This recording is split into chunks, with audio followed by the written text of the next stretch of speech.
Hi hello welcome to N9 media. నేను మీ anchor Srinidhi. ఈ మధ్యకాలంలో మనం చాలా వీడియోస్ చూస్తున్నాం. ఈవెన్ మన ఛానల్లో కూడా చాలా మాట్లాడుకున్నాం. రచయితలు రాసే పుస్తకాల మీద కూడా పెద్ద ఎత్తున నిరసన వస్తుంది. దాడులు జరుగుతున్నాయి రచయితల మీద. అసలు ఎందుకు ఇంత అంటే ఇట్లాంటి పరిస్థితుల్ని మనం ఎందుకు చూడాల్సి వస్తుంది?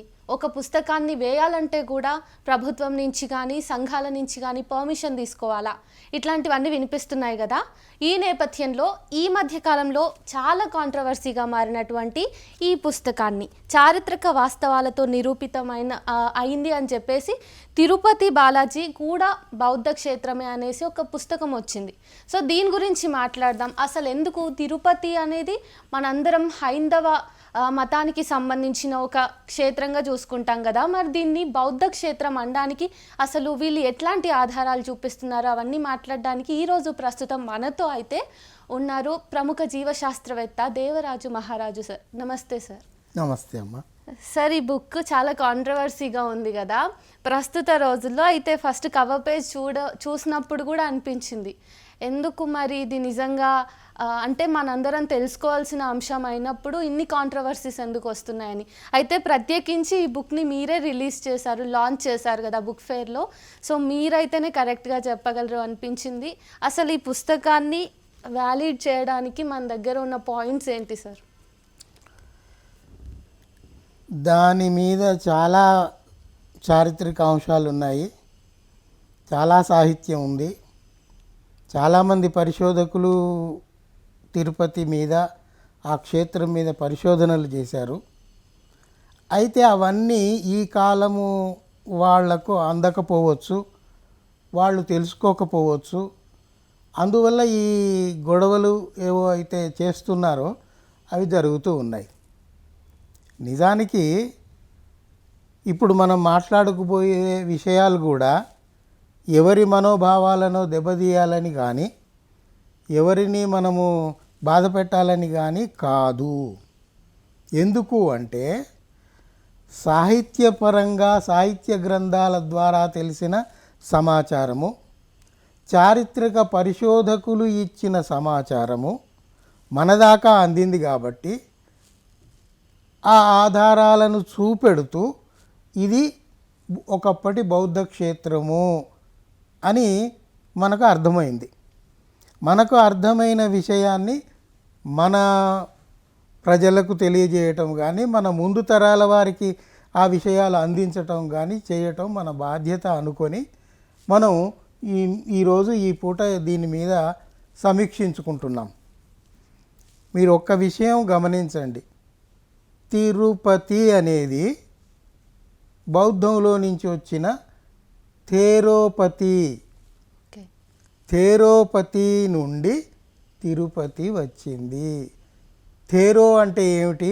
బౌద్ధంలో బౌద్ధ ప్రచారంలో నిష్ణాతులైన వారిని థేరో అంటారు.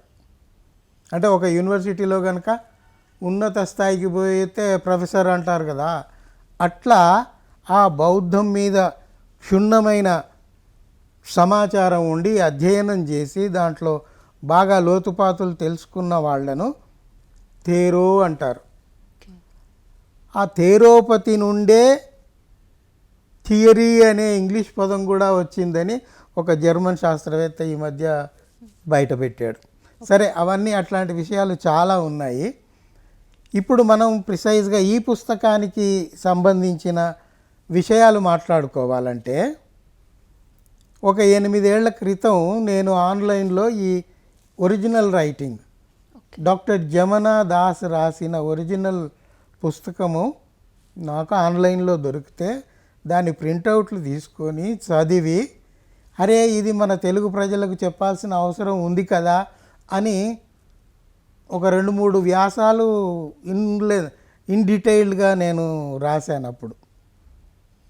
రాసినప్పుడు బాగా స్వీకరించారు, జనాలు బాగా చదివారు. అప్పుడు కాంట్రవర్సీ కాలేదు, చెప్పింది చెప్పినట్టుగా స్వీకరించారు. తరువాత ఇట్లాంటి పుస్తకాలు తెలుగులో రావాల్సిన అవసరం ఉంది అని నేను అప్పుడప్పుడు చెప్తూ ఉంటాను, నా వ్యాసాలలో కూడా రాస్తూ ఉంటాను.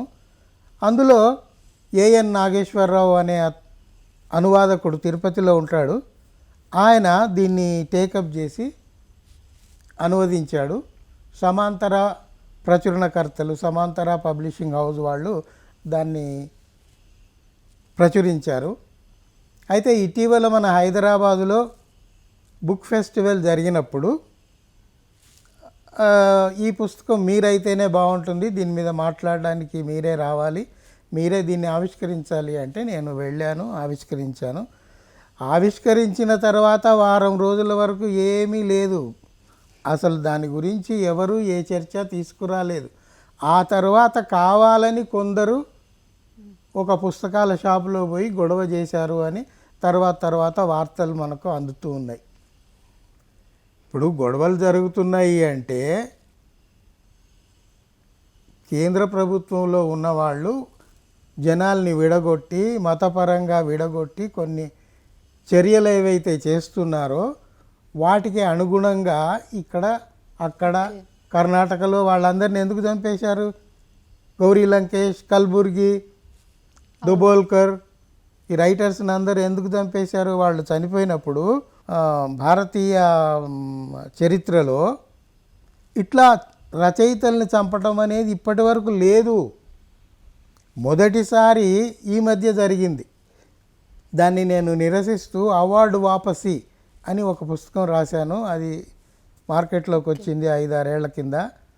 అవార్డు వాపసి అనేది ఎందుకు పెట్టానంటే ఆ హత్యలను నిరసిస్తూ దేశంలో పద్మశ్రీలు, పద్మభూషణ్లు, సాహిత్య అకాడమీ అవార్డులు తీసుకున్న వాళ్ళు, పెద్ద వాళ్ళందరూ వాళ్ళకు వచ్చిన అవార్డులన్నీ తీసి గవర్నమెంట్కు వాపస్ చేశారు. నిరసన తెలియజేయడానికి అదొక పద్ధతి వాళ్ళు ఎంచుకున్నారు. సో దాన్ని నేను గ్రంథస్థం చేయడానికి ఒక్కొక్కరి జీవిత చరిత్ర, వాళ్ళు చేసిన కృషి, వాళ్ళని ఎట్లా చంపారు, ఎట్లా ప్లాన్ చేశారు, అవన్నీ చేసి నేను అవార్డు వాపసి ఈ రచయితలందరూ 100 మంది, ఒకరో ఇద్దరో కాదు, 100 మంది రచయితలు, కళాకారులు దేశంలో ప్రభుత్వానికి వాపస్ చేశారు అవార్డు. సో వాటి మీద అవార్డు వాపసి అని రాయాల్సి వచ్చింది. ఇప్పుడు ఈ అల్లర్లు ఎందుకు జరుగుతున్నాయి అంటే మారిపోయిన సమకాలీన పరిస్థితుల్లో జరుగుతున్న పరిణామాలకు అనుగుణంగా అవి జరుగుతున్నాయి. ఓకే, అది అందరికీ బహిరంగ రహస్యం. ఎందుకు జరుగుతున్నాయి, ఎట్లా జరుగుతున్నాయి అని ప్రత్యేకంగా మళ్ళీ నేనే చెప్పక్కర్లే, అది ఓపెన్. అయితే ఒక్క ప్రశ్న సార్, చెప్పండి. ఇప్పుడు మీరు అంటున్నట్టుగా తిరుపతి అనే కాకుండా చాలా హైందవ క్షేత్రాలు తవ్వి చూస్తే అక్కడ బుద్ధునికి సంబంధించి, బౌద్ధ మతానికి సంబంధించి మనకి ఆనవాళ్ళు కనిపిస్తాయి అంటున్నారు కదా. అంటే హిందూ ధర్మాన్ని ఫాలో అవుతున్న కొంతమంది మత పెద్దలేమో బౌద్ధుడు కూడా ఒక అవతారమే అనేసి క్లెయిమ్ చేసుకున్నారు కదా. అసలు మరి బౌద్ధుడు హిందువుల యొక్క దేవుడే అయినప్పుడు మరి వీళ్ళు తిరుపతి బౌద్ధ క్షేత్రం అన్నప్పుడు ఎందుకు వీళ్ళకి కోపం వస్తుంది? ఇప్పుడు మీరు అడిగిన ప్రశ్నలోనే బుద్ధుడు కూడా హైందవుల, వైష్ణవుల అవతారాల్లో ఒకటిగా చేర్చారు కదా, ఈ గొడవలు ఎందుకు అని మీ అనుమానం. అది వాళ్ళు కావాలని చేర్చారు. ఎందుకు చేర్చారు అంటే బౌద్ధాన్ని నాశనం చేయడానికి అదొక పద్ధతి. ఓకే, ఇప్పుడు ఒక పార్టీలో, అవతలి పార్టీలో ఒక బలవంతుడైన క్యాండిడేట్ ఉంటే వాడిని మెల్లగా వాళ్ళ పార్టీలో చేర్చుకొని వాడికి విలువ ఇవ్వకుండా వాడిని తొక్కిపెట్టి వాడిని బయటికి రాకుండా చేస్తున్నారు మన సమకాలీన. ఒకప్పుడు ఈ మతాలు కూడా ఇప్పటి పార్టీలు లాంటివే. ఓకే, ఇందులో నుంచి అందులోకి, అందులో నుంచి ఇందులోకి మారిపోయేవాళ్ళు. అందువల్ల ఏంటంటే బౌద్ధం విస్తృతంగా ప్రబలిపోయిన ఈ దేశంలో దాన్ని నాశనం చేయాలంటే ఎదుర్కోవటం చేతగాక బుద్ధుడిని తెచ్చి తమ అవతారాల్లో చేర్చుకున్నారు. ఫైన్, బుద్ధుడు వైష్ణవుడిగా పుట్టలేదు, వైష్ణవాన్ని అనుసరించలేదు, అసలు దేవుడు లేడని చెప్పినవాడు బుద్ధుడు.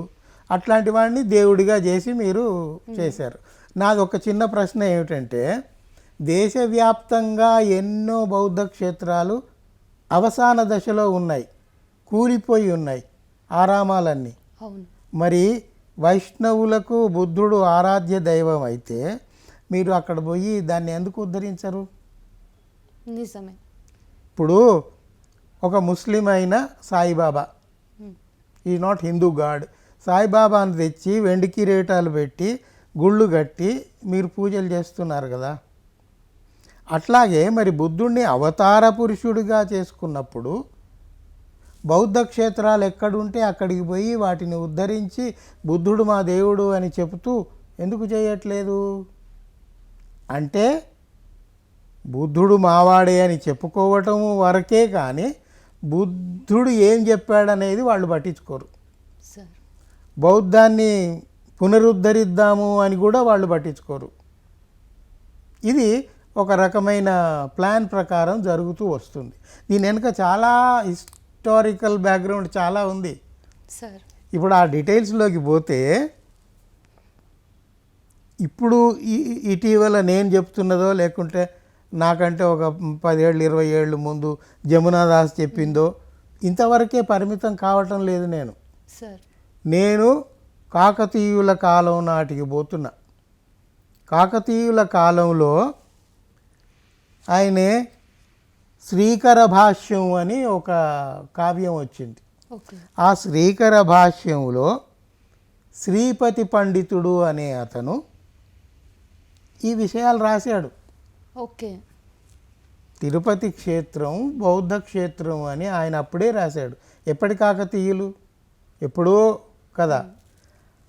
అయితే అది మీకు ఎట్లా తెలిసింది అంటే ఆ శ్రీపతి పండితుడు శ్రీకర భాష్యంలో రాసిన విషయాలను మనకు సురవరం ప్రతాపరెడ్డి గారు ఆయన ఆంధ్రుల సాంఘిక చరిత్ర అని ఒక పెద్ద పుస్తకం రాశారు. ఆ ఆంధ్రుల సాంఘిక చరిత్రలో ఇదంతా నమోదు చేశారు. శ్రీపతి పండితులు ఏం రాశారు, ఆయన తిరుపతి బౌద్ధ క్షేత్రం అని ఎట్లా చెప్పారు అనే విషయాలన్నీ సురవరం ప్రతాపరెడ్డి గారు నమోదు చేశారు ఆ పుస్తకంలో, ఆంధ్రుల సాంఘిక చరిత్ర. దయచేసి అభిరుచి ఉన్నవాళ్ళు, చూడాలనుకున్న వాళ్ళు ఆంధ్రుల సాంఘిక చరిత్ర తెరిచి అందులో 43వ పేజీ చదువుకోమని వినతి. అంతేకాదు 4వ పేజీలో కూడా ఆయన ఇంకొక విషయం రాశాడు, అది కూడా మీకు చదివి వినిపిస్తాను. అంతేకాదు ఇది 2025 కదా, ఇదే సాధారణ శకం 1210. ఇది 25 అయితే 1210లో పాల్కురి సోమన అనే ఆయన బసవ పురాణంలో ఒక పద్యం రాశాడు. ఆ పద్యం కూడా నేను మీకు ఇప్పుడు వినిపిస్తా. అవి వినగానే మీకు అర్థమైపోతుంది ఇందులో ఏముంది అనేది. ముందు సురవరం ప్రతాపరెడ్డి గారు ఏం రాశారో మీకు వినిపిస్తాను. మీరు ఆంధ్రుల సాంఘిక చరిత్ర 43వ పేజీ తీసి అది చదువుకోండి. ఇప్పుడు నేను మాట్లాడేటివన్నీ చారిత్రక గ్రంథాల ఆధారంగా, సాహిత్య గ్రంథాల ఆధారంగా, ఏది మన పూర్వకాలంలో రాసిన వాళ్ళ ఆధారం చేసుకొని నేను మాట్లాడుతున్నాను. ఇది నా స్వంత అభిప్రాయము కాదు, నా స్వంత కవిత్వము కాదు. చారిత్రక ఆధారాలతో నేను మీకు వినిపిస్తున్నాను. ఆయన శ్రీపతి పండితుడు ఏం రాశాడో చూడండి. సుప్రసిద్ధమగు తిరుపతి వెంకటేశ్వరుని విగ్రహము మొదట వీరభద్ర విగ్రహమనియు, వీరభద్రుడు అంటే ఈశ్వరుడు శంకరుడు, మొదట వీరభద్ర విగ్రహమనియు దానిని వైష్ణవ విగ్రహముగా చేసిరనియు, ఈశ్వరుణ్ణి విష్ణువుగా మార్చారు. కాకతీయ కాలపు వాడగు శ్రీపతి పండితులు తమ శ్రీకర భాష్యములో తెలిపినారు. ఈ బలవత్ పరివర్తనము చేసిన వారు శ్రీదుత్ రామానుజాచార్యుల వారని శ్రీపతి పండితులు తెలిపినారు. ఆ పండితులు ఏం తెలిపారో ఆంధ్రుల సాంఘిక చరిత్ర పేజీ 43లో సుప్రసిద్ధ చారిత్రక పరిశోధకులు సురవరం ప్రతాపరెడ్డి గారు మనకు రాసి చూపెట్టారు, అందించారు. సురవరం ప్రతాపరెడ్డి గారి గురించి చాలామందికి తెలిసే ఉంటుంది. నిజాం టైంలో మన తెలంగాణ నుండి గోలకొండ పత్రికను ప్రచురించి తెలంగాణ భాషకు, తెలంగాణ ఆత్మగౌరవానికి, ఇక్కడి సంస్కృతి సంప్రదాయాలను నిలబెట్టాలని కృషి చేసిన మహనీయుడు ఆయన. అవును సార్. అంతటి మహనీయుడికు అబద్ధాలు రాయాలని ఉంటుందా? ఉండదు కదా. నిజాలు నమోదు చేసి వచ్చే తరాలకు అందించాలి అనే ఉంటుంది కదా. మరి అందువల్ల ఆయన ఈ విషయం రాశాడు. ఓకే. అదే పుస్తకంలో ఆంధ్రుల సాంఘిక చరిత్ర అదే పుస్తకం 4వ పేజీకి వస్తే మీకు ఇంకొక మాట కనబడుతుంది. ఆయన రాసిన వాక్యాలు ఇట్లా ఉన్నాయి, గమనించండి. ఉభయ మత ప్రబోధకులు శూద్రాది సామాన్యానికి మూఢభక్తిని వంటబట్టించి వారు మరలా జారిపోకుండుటకై లింగాలు కట్టి వైష్ణవ ముద్రలు వేసి నామాలు పెట్టించిరి. అంటే ఉభయ మత ప్రబోధకులు అంటే ఇక్కడ శైవులు, వైష్ణవులు. ఈ మతాల వారు ఏం చేశారు? ఊరూరా తిరిగి ఈ శూద్రులనబడే అలగాజనం అధిక సంఖ్యాకులు ఉన్నారు కదా, వాళ్ళందరినీ కొందరు శైవులుగా కొందరిని వైష్ణవులుగా మార్చి వాళ్ళు మళ్ళీ చేయిజారిపోకుండా వాళ్ళకు కొన్ని నిబంధనలు పెట్టారు. ఎట్లా? శైవులైతే లింగాలు పెట్టి మీరు పూజ చేయండి, లింగ పూజ. వైష్ణవులైతే ఏం చేశారు? వాళ్ళకు శంకు చక్రాలు భుజాల మీద వేసేవాళ్ళు. వాటిని సమశ్రీణాలు అంటారు. ఈ వైష్ణవ మత గురువులు ఊళ్ళల్లోకి వచ్చేసి జనాలను అందరినీ ఇంటింటికి వెళ్ళి, మనకు ఒకప్పుడు టీకా వేసేవాళ్ళు కదా, నిప్పులో ఇట్లా అద్ది టీకా వేసే, అట్లాగే వీళ్ళు కూడా ఆ శంఖం చక్రం 2 ఉంటాయి, ఆ రెండింటిని నిప్పులో అద్ది వాళ్ళ భుజాల మీద శంకు చక్రాలు అద్ది మీరు ఇప్పటి నుంచి వైష్ణవులు అయిపోయారు, వైష్ణవ సంప్రదాయాలు వైష్ణవ ఆచారాలు మీరు ఆచరిస్తూ ఉండాలి అని వాళ్లకు కొన్ని మంత్రాలు ఉపదేశించి వాళ్లను వైష్ణవులుగా చేసి వెళ్ళిపోయేవాడు. ఈ రకంగా శంకరాచార్య ఉన్నప్పుడు శైవులు బలపడ్డారు. ఆ తర్వాత కాలంలో రామానుజాచార్యుడు వచ్చాడు, వైష్ణవులు వీళ్ళిద్దరూ బలపడి కొట్టుకొని ఈ బౌద్ధారామాలని జైన మందిరాలని కొల్లగొట్టి వాటిని ఆక్రమించుకొని ఆ శిల్పాలని మార్చి రూపురేఖలు మార్చి ఇవన్నీ కార్యక్రమాలు చేస్తూ వచ్చారు. వాటికి మనకు ఆధారాలు దొరికాయి.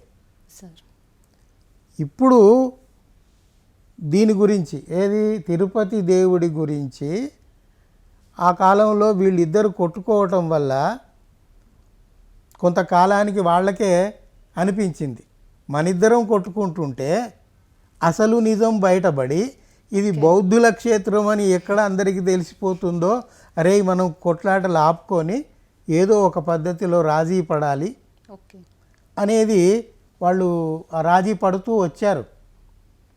రాజీ పడ్డందువల్లనే శబరిమలలో అయ్య అప్ప వచ్చాడు.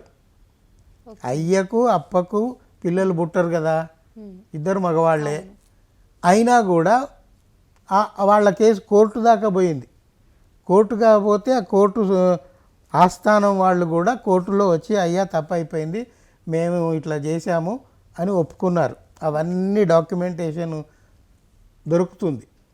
సరే, ఇప్పుడు తిరుపతి వరకు వచ్చే వరకు మనం ఇట్లా కొట్లాడుకుంటే ఎట్లా, అసలు మనం కొట్లాడుకుంటే ఇది బౌద్ధ క్షేత్రం అని ఎక్కడ తెలిసిపోతుందో మనం ఆపేద్దాము అనుకొని ఒక రాజీకి వచ్చేసి అప్పుడు ఏం చేశారంటే, శంకరాచార్యుడు ఉన్నప్పుడు వీరభద్రస్వామి ఆలయము, ఈశ్వర ఆలయము అని చేశారు. కొంతకాలానికి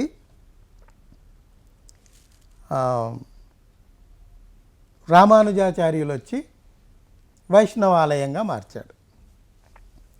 మరి అప్పటి వరకు జనంలో ఈశ్వరాలయము అనేది వాడుకలో ఉంది కాబట్టి ఇప్పుడు మరి వైష్ణవాలయం అంటున్నారు, ఇది ఎట్లా అంటే జనం వాళ్ళే ఏం చెప్పుకున్నారంటే వెనకటి ఈశ్వరుడే ఇప్పటి వెంకటేశ్వరుడు, ఓకే.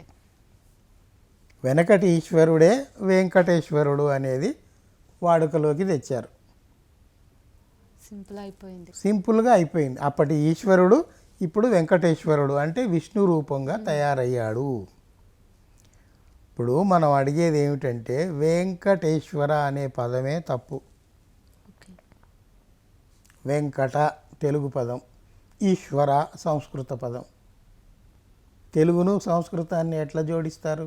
అయితే మన వైష్ణవ మత గురువులు ఇట్లా తెలుగు పదాలు సంస్కృత పదాలు కలిపి ఉత్సవాలు చేస్తుంటారు. తెప్ప అనేది తెలుగు పదము, ఉత్సవము సంస్కృతము. తెప్పోత్సవము అంటారు, మెట్లోత్సవము, మెట్లు ఒకటి ఉత్సవం ఒకటి. సరే, అవన్నీ అట్లా ఉండనియండి. వాళ్ళు చెప్పే అర్థం ఏమిటి?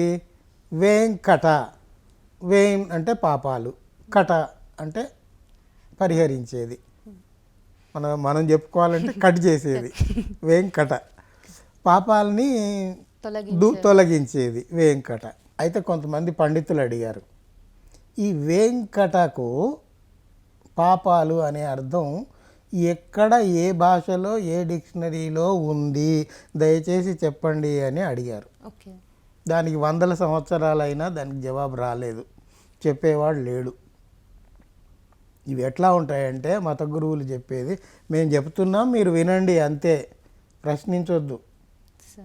ప్రశ్న వచ్చిందంటే అక్కడ స్పృహ వచ్చింది, వైజ్ఞానిక స్పృహ వచ్చింది, సైంటిఫిక్ థాట్ వచ్చింది, రియాలిటీ వచ్చింది, రేషనలిజం వచ్చింది. ఇవన్నీ వస్తాయి ఒకదాని మీద. ఒక్క ప్రశ్న వచ్చిందంటే ఇవన్నీ వచ్చేస్తాయి. ఎథిస్ట్ దాకా పోతుంది అది. అందువల్ల వాటిని అంత దూరం పోనీయకుండా వీళ్ళు ఏం చెప్తారంటే కూర్చో నేను చెప్పేది విను అని దబాయిస్తారు. కానీ అట్లా బలవంతంగా నోర్లు మూయించడం అనేది పరిష్కారం కానే కాదు కదా. ఇప్పుడు మనం ఈ విషయాలన్నీ ఒక స్టెప్ బై స్టెప్ ఆధారాలతోటి మాట్లాడుతున్నాము. అదేవిధంగా వాళ్ళు కూడా అదే ఆధారాలు చూపెట్టుకుంటూ మాట్లాడాలి. ఇప్పుడు జీవ పరిణామం ఇట్లా ఇట్లా జరిగిందని మనం 1 గంట సేపు మాట్లాడుకోవచ్చు. ఇప్పుడు వాళ్ళు చెప్పేది సృష్టికర్త ఇట్లా సృష్టించాడు అని చెప్తున్నారు.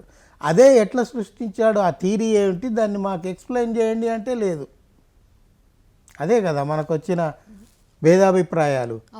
మేము ఎట్లాగైతే స్టెప్ బై స్టెప్ వరుసగా చెప్తున్నామో మీ థీరీ, మీ సిద్ధాంతం, మీ అభిప్రాయం కూడా క్రమంగా అందరికీ అర్థమయ్యే విధంగా చెప్పండి అంతే అంటున్నాం. మనం ఏమి ఎక్కువ అనటం లేదు. ఇప్పుడు ఇందాక బసవ పురాణంలో 1210లో పాల్కురికి సోమన ఒక పద్యం రాశాడు. అది ఇలా ఉంది చూడండి.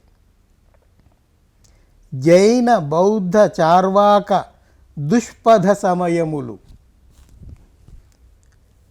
జైన బౌద్ధ చార్వాక దుష్పథ సమయములు మూడును నిర్మూలనముగా చేయుదనుక. మూడును నిర్మూలనముగా చేయుదనుక 3 రాళ్ళను వైతు ముప్పొద్దు. 3 రాళ్ళను ముప్పొద్దులా వేస్తూనే ఉంటాడట. ఎందుకు వేస్తాడు? జైన బౌద్ధ చార్వాక.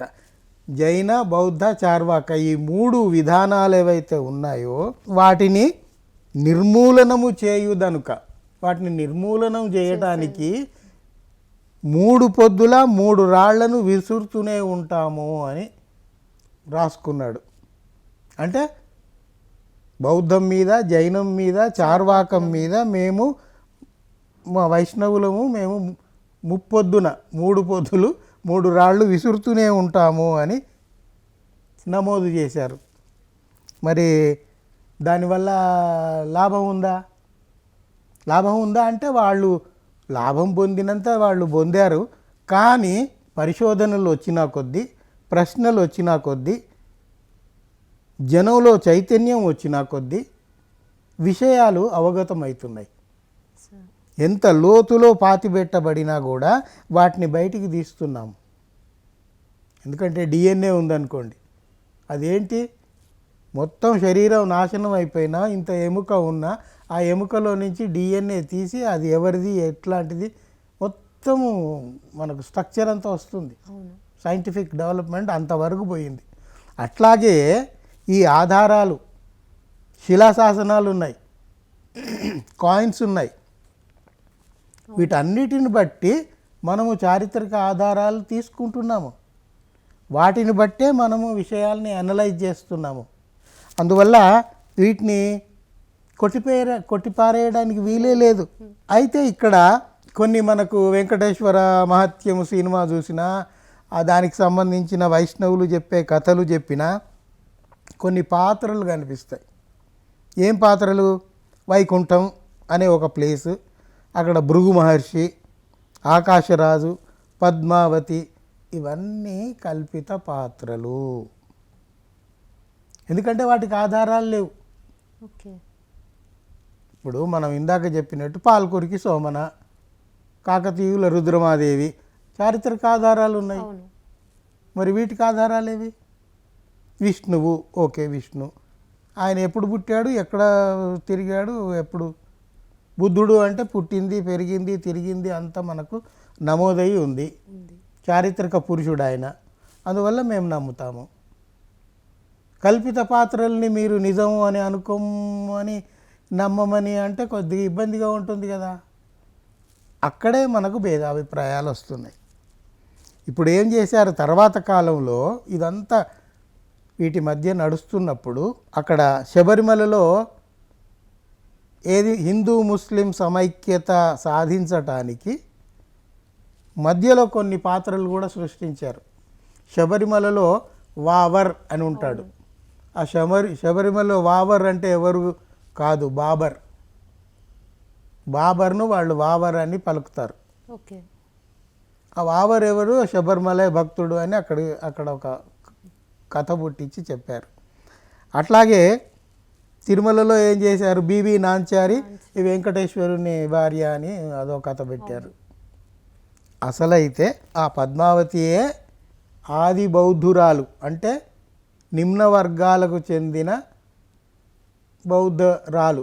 ఆమెను వైష్ణవీకరించి ఆయన అలివేలు మంగ, అసలు ఆమె పేరు ఓకే, అలివేలు మంగ అనే ఒక నిమ్న కులస్తురాలు, ఆమె బౌద్ధురాలు. ఆమెను వైష్ణవీకరించి హిందూ మతంలో కలిపేసుకొని ఆమెకు పద్మావతి అని పేరు పెట్టి అదంతా కథ అంతా అల్లుకుంటూ వచ్చారు.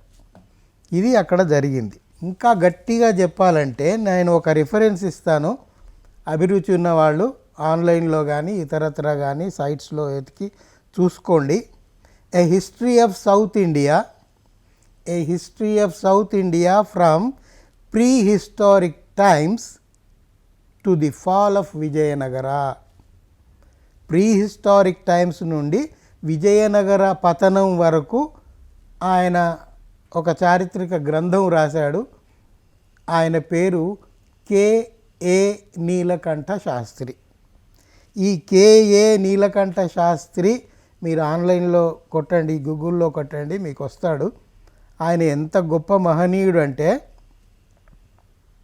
ఆయన తెలుగువాడు, బ్రాహ్మడు, కానీ వాటిని వదిలేసి నిజాన్ని నిలబెట్టాలి అనుకొని తన నేపథ్యాన్ని తనదంతా వదిలేసి ఆ నిజం కొరకు పాటుపడ్డాడు.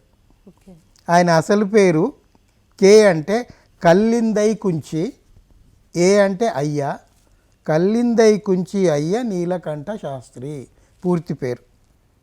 ఆయన ఎంతటి వాడంటే ఆయనకు పద్మభూషణ్ వచ్చింది. మద్రాస్, బెనారస్, అన్నామలై, మైసూర్ విశ్వవిద్యాలయాల్లో ప్రొఫెసర్గా చేశాడు. తర్వాత షికాగో యూనివర్సిటీకి విజిటింగ్ ప్రొఫెసర్గా వెళ్ళేవాడు. ఇవన్నీ కాకుండా south east India institute of traditional culture అనే ఒక పెద్ద సంస్థకు డైరెక్టర్గా పనిచేశాడు. ఇంత సుదీర్ఘమైన అనుభవము ఉన్న ఈ చారిత్రక హిస్టోరియన్ ఆయన రాసింది మనం నమ్మకుంటా ఎట్లా?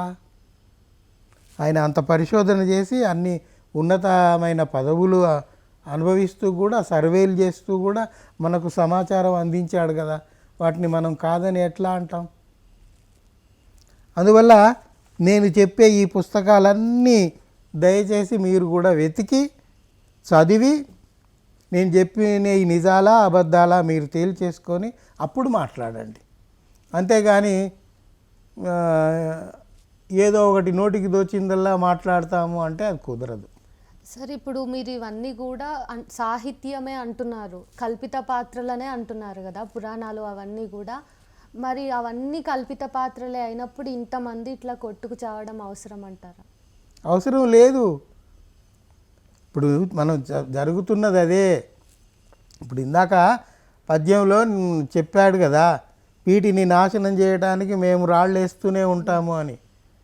ఇందాకే చెప్పా కదా, శైవులు ఏం చేశారు, వైష్ణవులు ఏం చేశారు, ఇళ్ళిళ్ళకు తిరిగి సమశ్రీణాలని శంకుచక్రాలు చేసి ఆచారాలు అంటగట్టి. అయితే ఇది శతాబ్దాలుగా దానిలో నుంచి మన జనం బయటపడలేకపోతున్నారు. నిజాలు గ్రహిస్తే, వాస్తవాలు గ్రహిస్తే ఇందులో నుంచి బయటపడడానికి ఆస్కారం ఉంటుంది. ఇప్పుడు ఈ పుస్తకంలో ముఖ్యంగా మాట్లాడినటువంటి అంశాలు ఏమైనా పంచుకుంటారా? ఈయన ఏం చెప్పాడంటే, ఈయన జమునా దాస్ వృత్తిపరంగా వైద్యుడు, సర్జన్. ఓకే. సర్జనే కాకుండా ఇండాలజీ మీద అభిరుచి పెంచుకొని తిరుపతికి వెళ్ళి ఏం కనుక్కున్నాడంటే, తిరుపతి అనేది ఒకప్పుడు ఆది బౌద్ధుల క్షేత్రం. ఆది బౌద్ధులు అంటే దేశమంతా బౌద్ధులే ఉండేవాళ్ళు ఒకప్పుడు. ఇప్పుడు చాలా జాతులు, ఇప్పుడు నాగ జాతి ఏదో అంటే నాగపాము కాదు అక్కడ, నాగ జాతి అనేది ఈ దేశంలో ప్రబలంగా ఉండేది, వాళ్ళంతా బౌద్ధులు, నాగ జాతి. అట్లాగే కింది నుండి పై వరకు మొత్తం భారతదేశం అంతా బౌద్ధ దేశంగా విరాజిల్లుతున్నప్పుడు తిరుపతి కూడా ఆది బౌద్ధుల క్షేత్రం. అక్కడ తవ్వి ఉన్న 2-3 బావులు ఉన్నాయి, అవి ఆదివాసులు తవ్వుకున్నారు అని జమునా దాస్ కనుక్కున్నాడు. ఈ జమునా దాస్ కంటే ముందు కేఏ థేరే అనే ఆయన ఇంకో హిస్టోరియన్, ఆయన కూడా తిరుపతికి పోయి ఈ ఆభరణాలు ఇవన్నీ లేని దశలో ఆ విగ్రహాన్ని చూసి ఫోటోలు తీసుకొని వచ్చి ఇది బుద్ధుడి విగ్రహమే అని కరాఖండిగా దాన్ని నిరూపించాడు.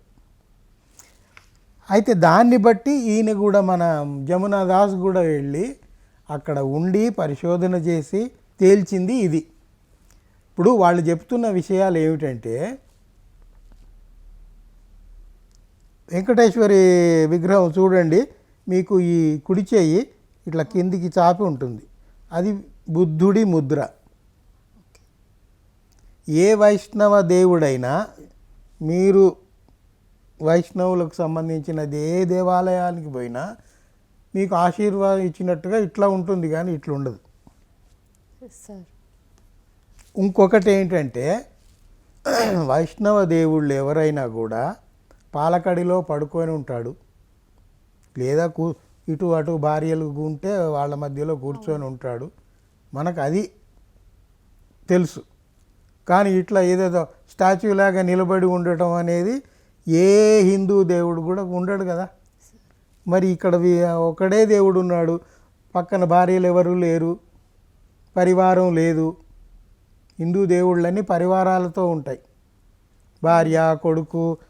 ఇప్పుడు శ్రీరాముడు ఉంటే ఆంజనేయుడు కాళ్ళ దగ్గర ఉండాలి. మరి ఇక్కడ ఎవడు లేడే, ఒక్కడే ఎందుకున్నాడు? బౌద్ధ విగ్రహాలు ఎక్కడైతే ఉన్నాయో అవన్నీ ఒక్క బౌద్ధుడే ఉంటాడు.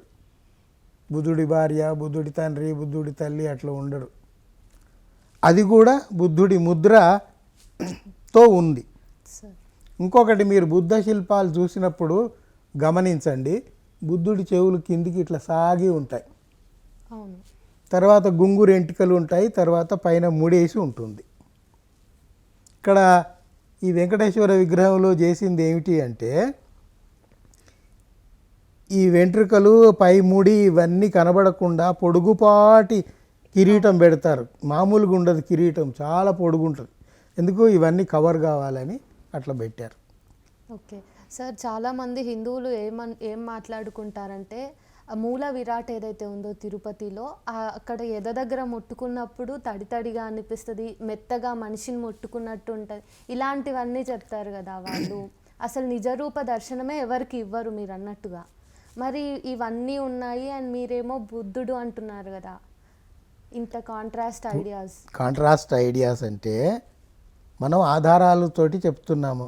ఇప్పుడు ఒక్కటే అండి, దేశంలో ఉన్న హిందూ ప్రతిమలు ఏవైతే ఉన్నాయో వాటికి మీరు పూసిన ఆభరణాలు తీసేసి, కుంకుమ తీసేసి, మీరు పూసే చందనం అవన్నీ తీసేసి శుభ్రంగా అది ఎట్లా ఉందో అట్లా జనాలకు చూపెట్టండి.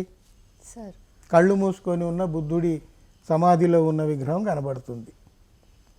కళ్ళు మూసుకొని ఉన్న చోట ఏం చేస్తారు, తెల్ల రంగు పూసేసి నల్ల గుడ్డు పెట్టేసి ఒక దేవత విగ్రహం లాగా భయంకరంగా తయారు చేసి పెడతారు.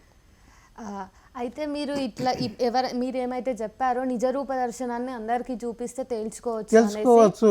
ఇప్పుడు ఇది మనోభావాల్ని గాయపరుస్తుంది కదా, మరి ఇది పొలిటికల్గా ఒక ఎజెండాగా మారిందా? మనుషుల యొక్క మనోభావాలని ఇట్లా అంటే ఇంత టెర్రర్గా చేయాలి అని చెప్పేసి. అంతే కదా, ఇప్పుడు మనుషులలో ప్రజల్లో ఏ బలహీనత ఉంటుందో దాన్ని వాడుకొని వాళ్ళ మీద ఆధిపత్యం చెలాయించాలని చూస్తాడు. రాజకీయ నాయకుడు చేసేది అదే. ఇప్పుడు వాడు బలహీనంగా ఉంటే వాడికి డబ్బులు ఇవ్వటం, అరే నీకు 3,000 ఇగో ఇస్తున్నా, వెళ్ళి నాకే ఓటేసిరా, అయిపోయి. ఆ సార్ వచ్చి 3,000 ఇచ్చాడు, నేను ఆయనకే వేయాలి అని పోతాడు వీడు పిచ్చోడు.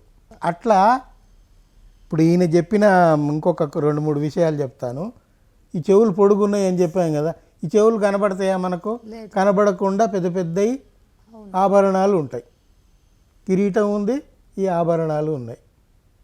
ఇంకొకటి వీళ్ళు చెప్పేది తేరే చెప్పినా, ఇప్పుడు ఈ జమునాదాస్ చెప్పినా చెప్పేది ఏమిటంటే ఆ వెనక ఉన్న శంకు చక్రాలు అవి ఒరిజినల్ విగ్రహంలో లేవు, అవి అతుకు పెట్టినవి.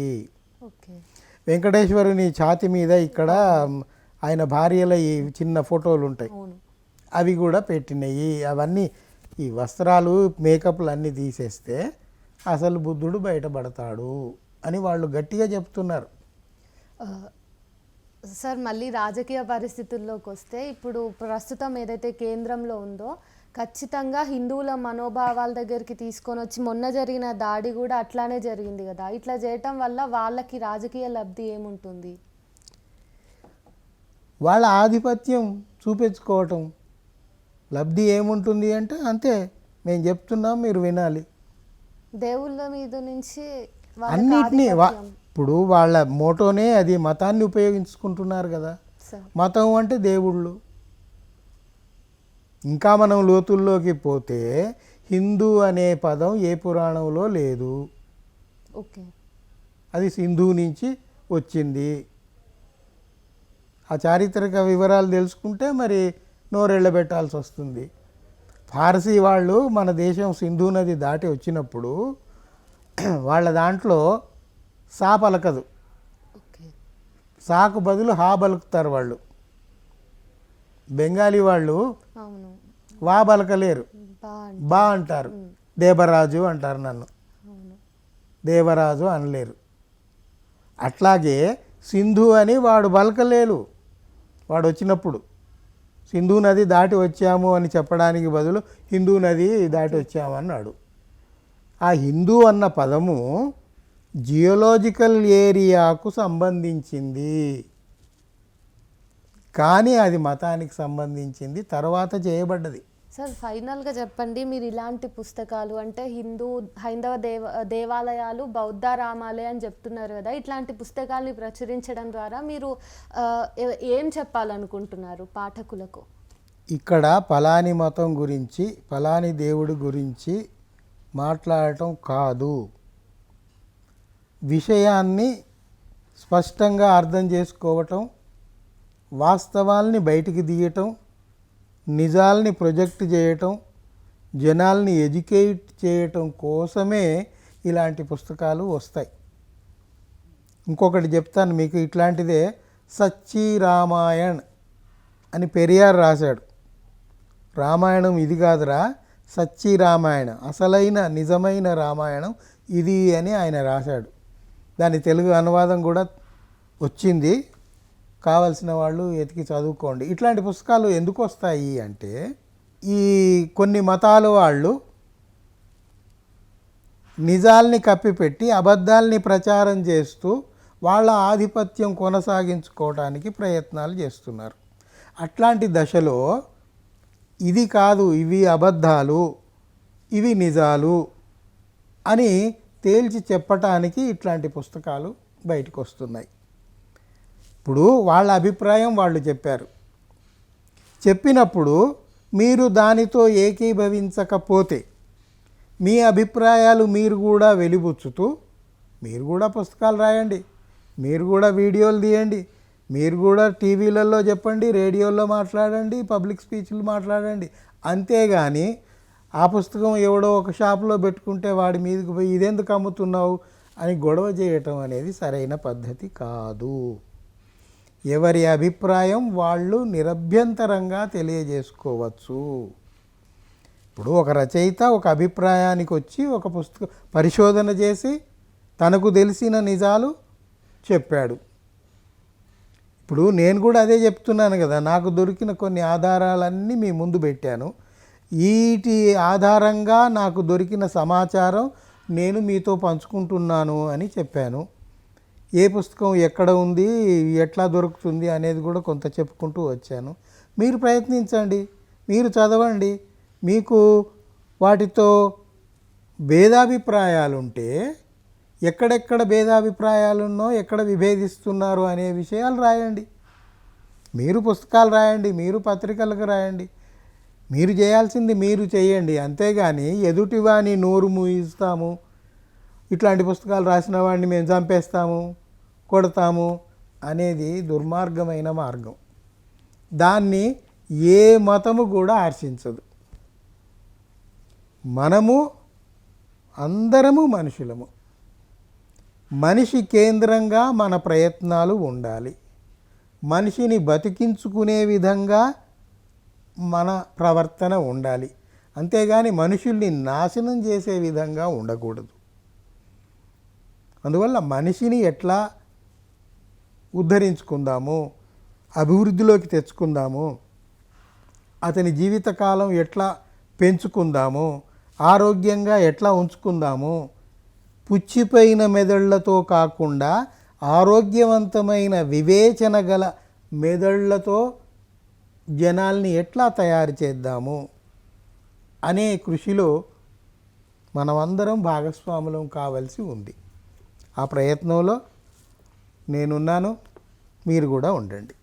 నమస్కారం. Thank you sir. ఎప్పుడైనా ప్రశ్నకి దాడి అనేది సమాధానం కాకూడదు అని సార్ మాటల్లో మనకు అర్థమైంది కదా. అంతేకాకుండా ఇక మీదటైనా ఇలాంటి ఘటనలు మళ్ళీ పునరావృతం అయినప్పుడు కేవలం దాన్ని ఒక చరిత్రకారుడికి, ఒక రచయితకి, ఆ ప్రభుత్వాలకు కానీ రాజ్యానికి కానీ సంబంధం అంతే, వాళ్ళ వరకే పరిమితం అని కాకుండా మనం కూడా ఇప్పటి నుంచి ఆరోగెంట్గా రియాక్ట్ అయ్యే కంటే కూడా ఒకసారి ఆలోచిద్దాం. ఎందుకంటే ఈ ఇంటర్వ్యూలో సార్ చాలా బుక్స్ గురించి మనకి చెప్పారు.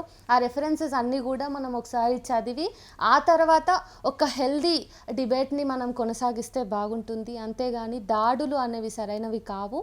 మళ్ళీ కలుద్దాం. Thank you.